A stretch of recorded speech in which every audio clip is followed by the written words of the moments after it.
y'all, welcome back to my YouTube channel. It's me, it's Chelsea J. And in today's video, we're going to talk about a couple of topics that's been going on in fashion and just in the news. So let's get started. First up, we're going to talk about Shein. Now, of course, y'all know that Shein is here in Atlanta. They were here from the 7th up until today, which is the 10th. And guys, the girls really showed out for Shein here in Atlanta. I mean, the line was long. I'm pretty sure y'all saw all over social media the first day on the 7th. What was it, a Thursday? The line was wrapped around the building. Now, if you're here in Atlanta, it's at Perimeter Mall, and it's inside the old Forever 21, right next door to Macy's, underneath Zara, on the bottom level. So that's where it is. And guys, the girlies showed up and showed out for Shein, okay? Now, I did go to the mall the next day because I had to go pick up some things. But, you know, I walked past there and the line wasn't that bad. It was more manageable. It wasn't even out the door this time. It was just the little line that was in front of the store wrapped around. Like they had the line snaked around in front of the store. It was just that and that's it. So it wasn't bad. I didn't wait because I saw some TikTok videos and honey wasn't none in there. And I'm like, I'm not a Shein girly anyway.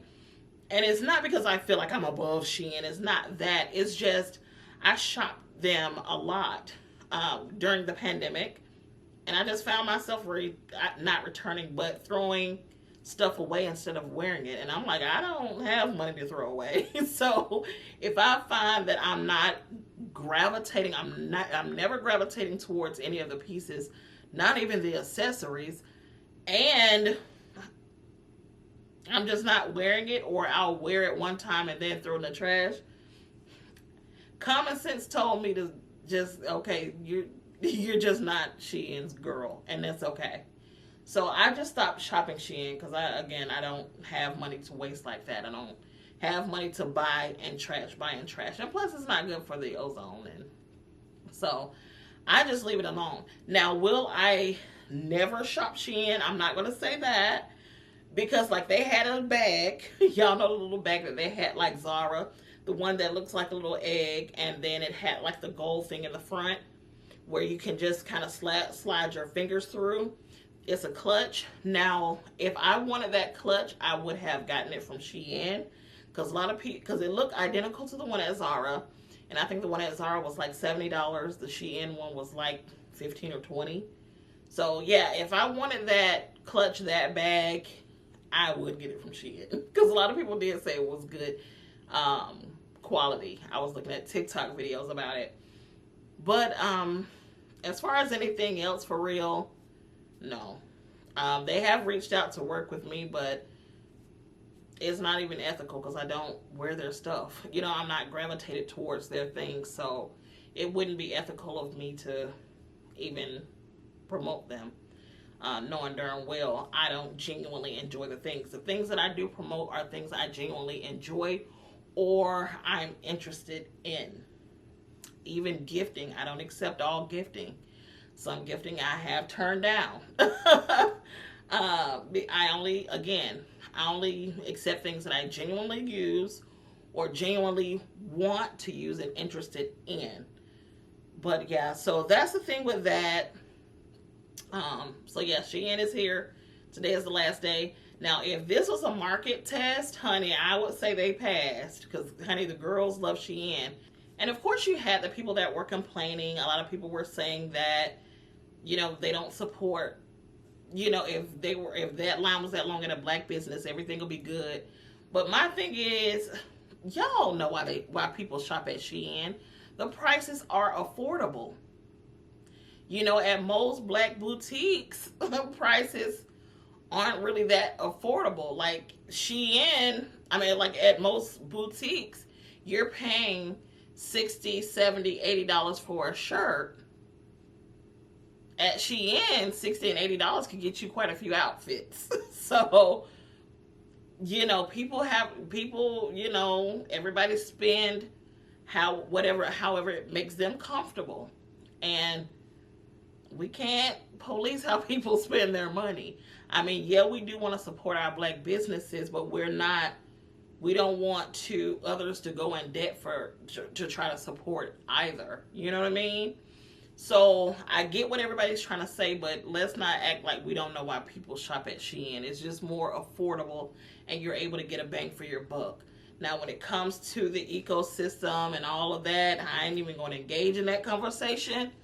But I'm just not a person who police other people's money. In the black community, we are policed a lot by others, and we police each other the hardest as well. So those of the black culture that are able to support to afford black businesses do it. Let's not look to the left and look to the right looking for a man corner to go do it. You be the change you want to see. Okay? So yeah, that's the deal with Shein. So I don't know if they'll end up opening up a store here in Atlanta. If they did, honey, they will be busy.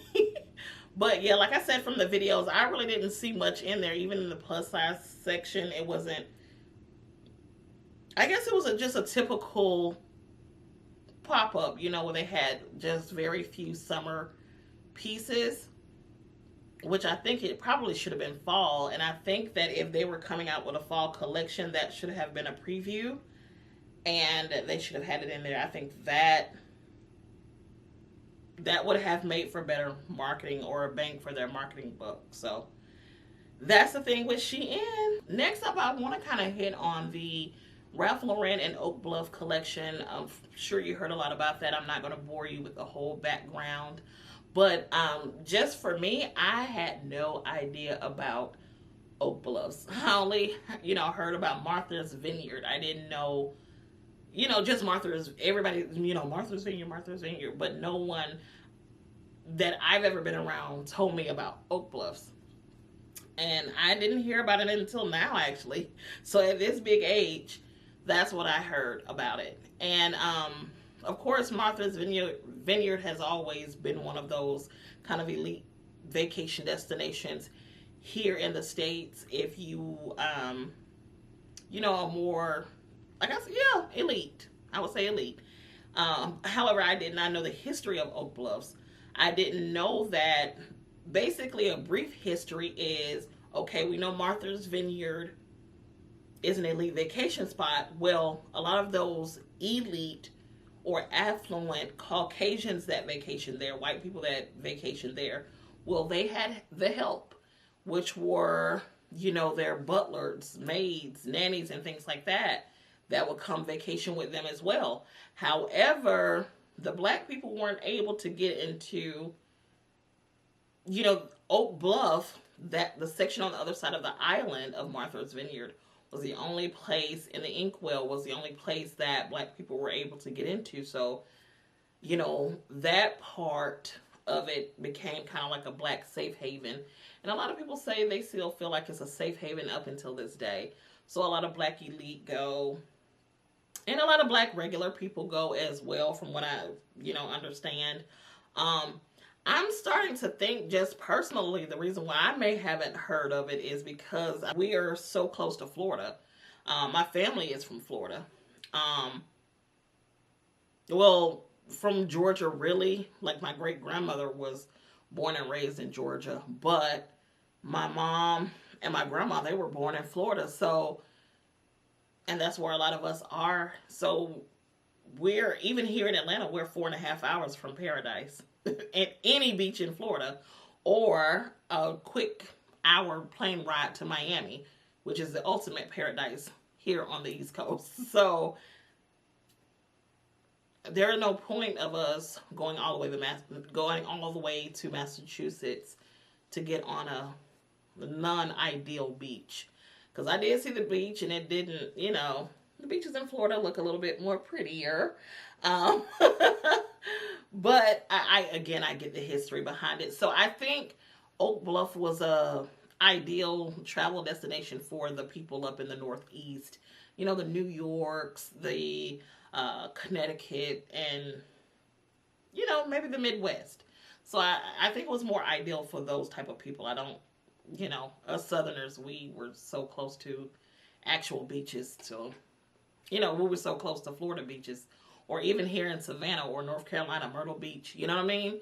So we were so close to these beaches, there was no point of us hawking all the way up there to go to a beach. So I just never heard of Oak Bluffs.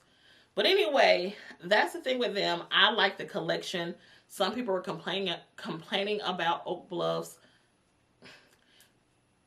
People complain, like I said before, and like I said on Threads, people complain about the sky being blue.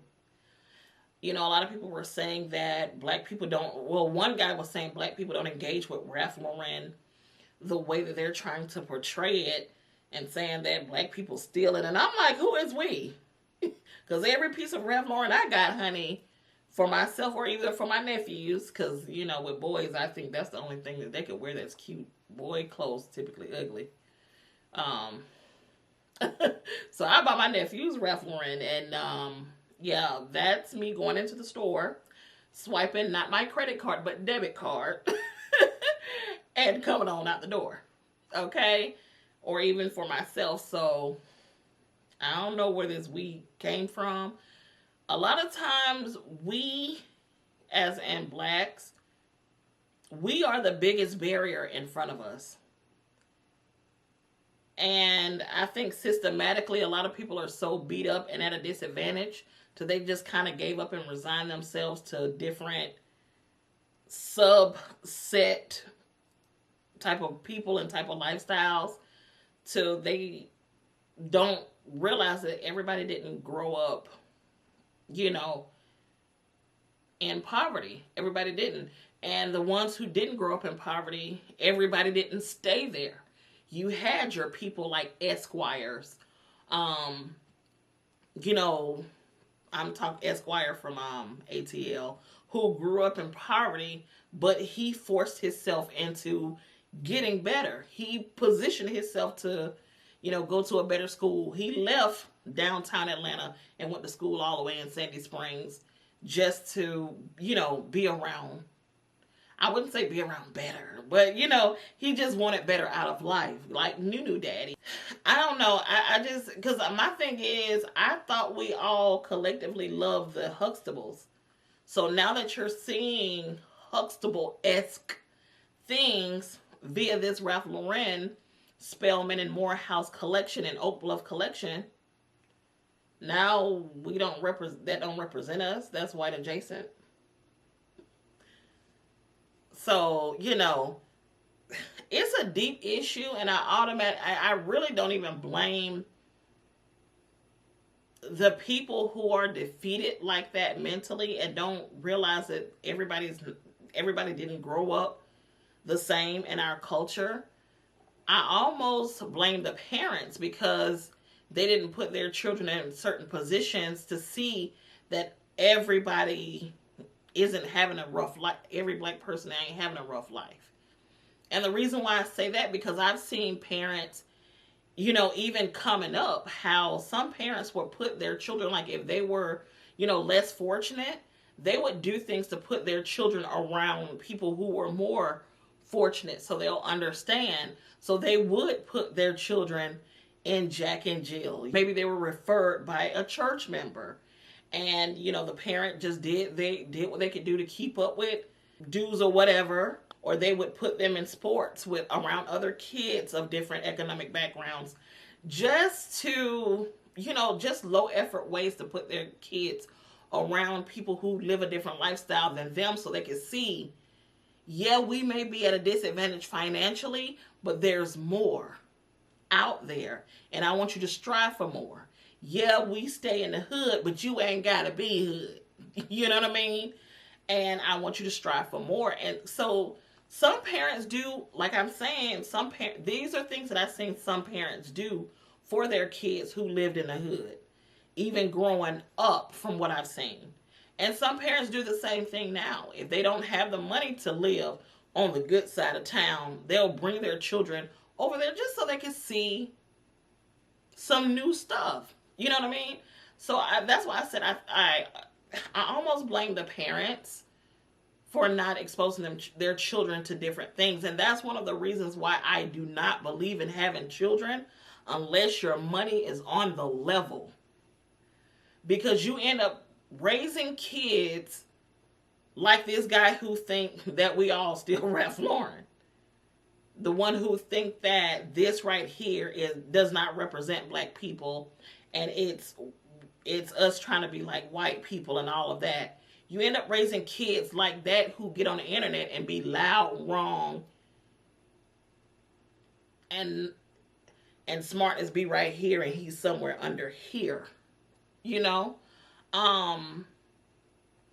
So I just really think it's important for you to, you know, make your kids cultured and let them be around other people, and let them, and not only other people of different socioeconomic backgrounds, but let them know about different cultures so your children can be well-rounded. So yeah, that's my little thing right there with the Oak Bluff collection. I loved it. I think it was a great representation. We could use some great representations where we're not all the same. Some of us are hood. Some of us came from wealth. Some of us came from a nice middle-class family where, you know, mom and dad saved up for a year for us to go to Disney World. Some of us, if we told our parents we want to go to Disney World tomorrow, we could go. So, you know what I mean?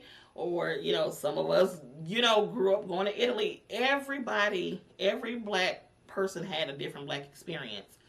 But because the whole poverty, playing victim, and being down and out is like the main thing that's promoted about us, and that's something that we mainly promote ourselves.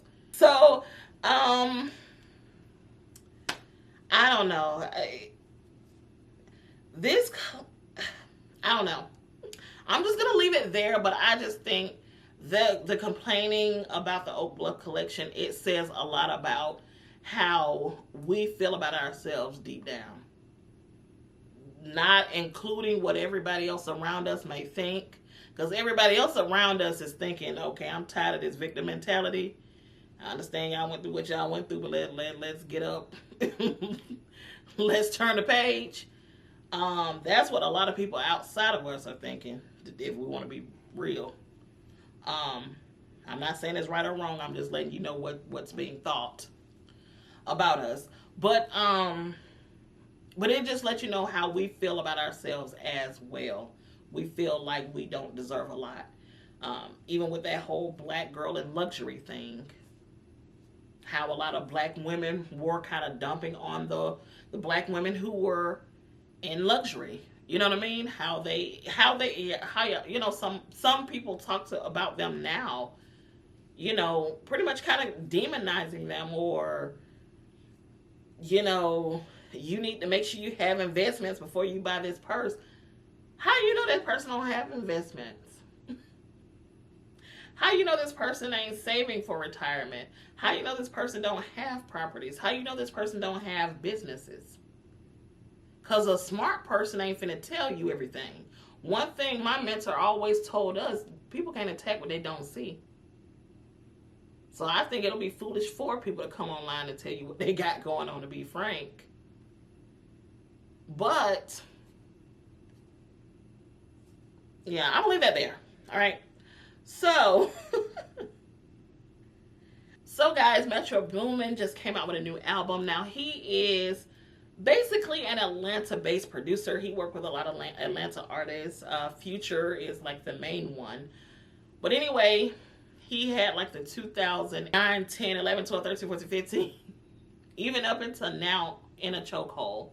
That album was really, in my opinion, was a love letter to ATL and to the millennials of that time.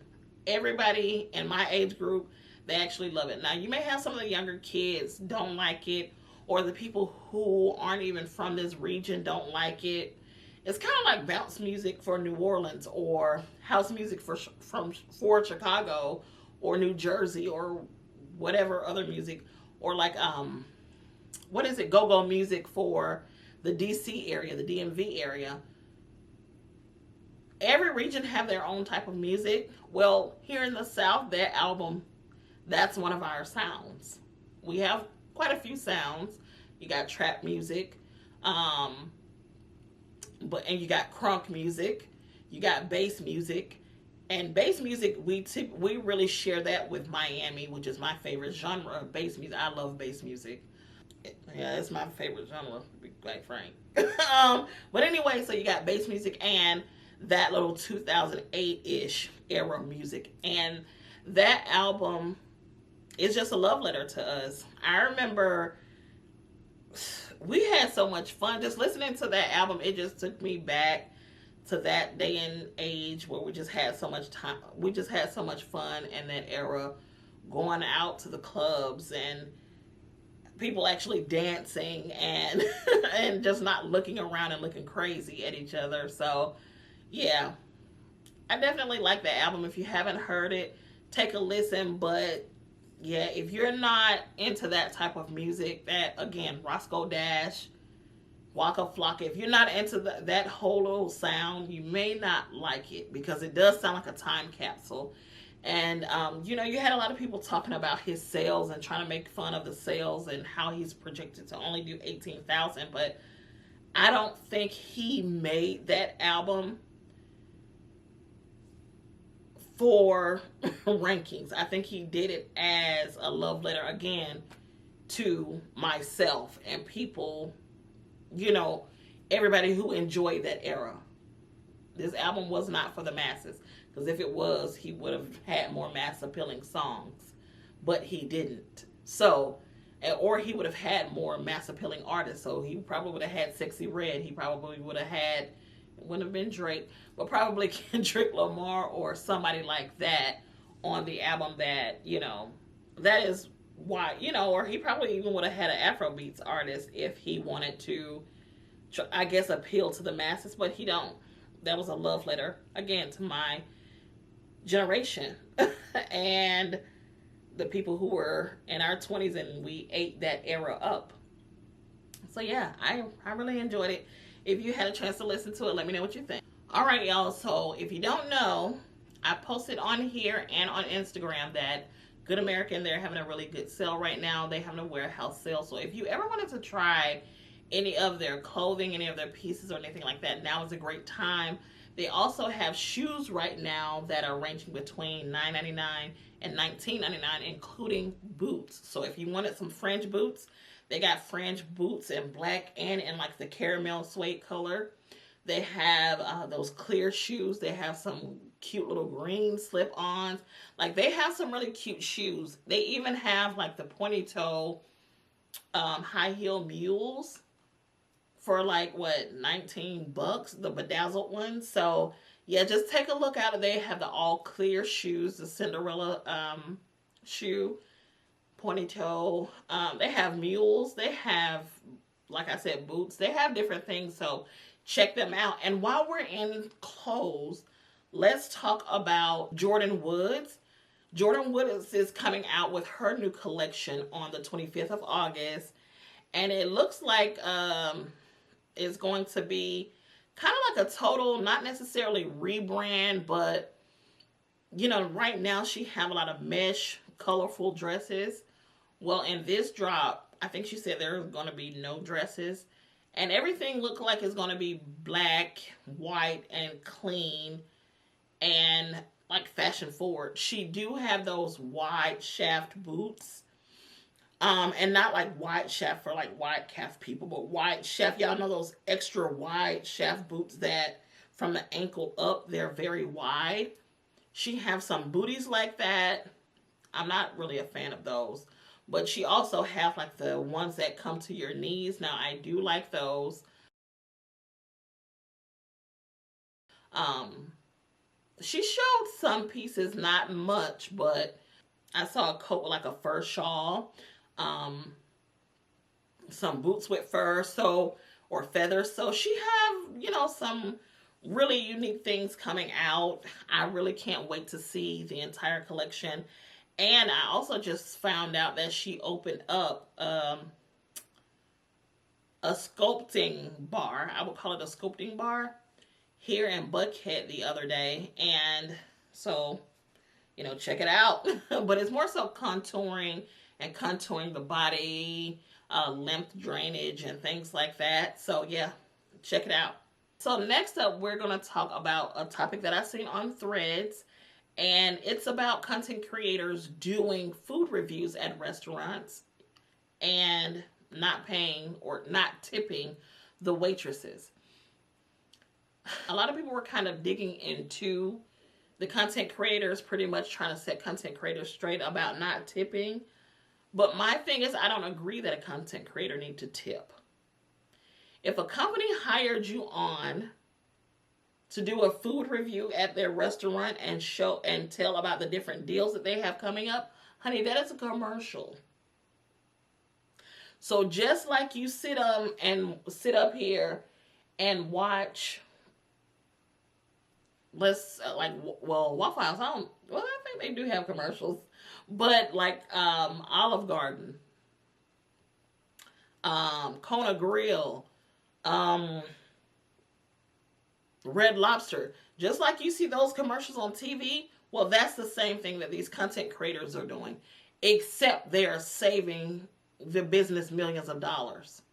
They don't have to pay a production staff. They don't have to pay different actresses. They don't have to pay, or actors. They don't have to pay people to come and clean and stage the restaurant so it can be suitable for a commercial. They don't have to pay a food stylist. They don't have to pay a hairstylist, makeup artist, clothing stylist. Not only pay for a clothing stylist, but paying for clothes for the commercial. They don't have to pay a fraction of what they would have had to pay had they did a more professional commercial. And if they're going to put it on TV, which 9 times out of 10 they will, let's not even get into the ad space. Sometimes, like those commercials, that TV spot, those commercial spots, they cost money. Sometimes they can be as little as $30,000, and they could go up to $1 million for a spot, depending on how popular a show or something like, or a movie or whatever that's being played at that time, depending on how popular it is. That's how much money these people, and this go for any content creators, this is how much money a lot of these brands are saving. So these restaurants saving all this money. The content creator, guess what they're taking on? The content creator got to pay gas to get there. They're not gonna want to film a video looking like a hot mess, so they got to do their makeup, they got to do their hair, they got to pay for their own lighting, they got to pay. They probably got to bring friends and family along just so they could have people in the commercial with them, so they don't seem, so they can create a vibe. They have to edit the video and all that. So they are doing, and then they got to promote it to their audience. So they're doing all that and incurring all of these fees. And you think that they got to turn around and pay the quote unquote actor, which would be the waitress that's serving them? No. The restaurant, I think the restaurant is responsible for, or need to be responsible for paying them a flat fee. And on top of that, I don't even know, because I know quite a few people who have been getting into these restaurant reviews and things like that, but I don't even know if these restaurants are paying them or not. But if they're not, they definitely don't need to, because a lot of people, their argument is that the people are getting free food. And I'm like, I think not. I just named you everything that a content creator got to do on top of getting free food.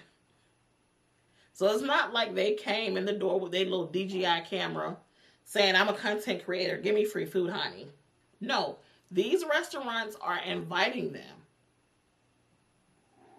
And again, I don't know if they're getting paid or not, but even if they were getting paid, I still think that company need to hire whatever waiters that's going to be used, a flat fee. Or if the owner wants to save money, the owner needs to play the waiter role. But I don't think a content creator needs to be working a job, because they're working a job by putting together this video. So they're working a job and having to turn around and pay the waiter. No, you need to give the waiter a flat rate. for that commercial. Yeah, that ends my little rant for the restaurant and content creators needing to tip the employees. I'm in total disagreement with that. I'm sorry. Sorry, not sorry. I think I'm going to wrap up the video here. I don't want to talk y'all to death. So yeah, that wraps up this video. See you in the next video. Bye. I had to put you on. Hey, I put you on.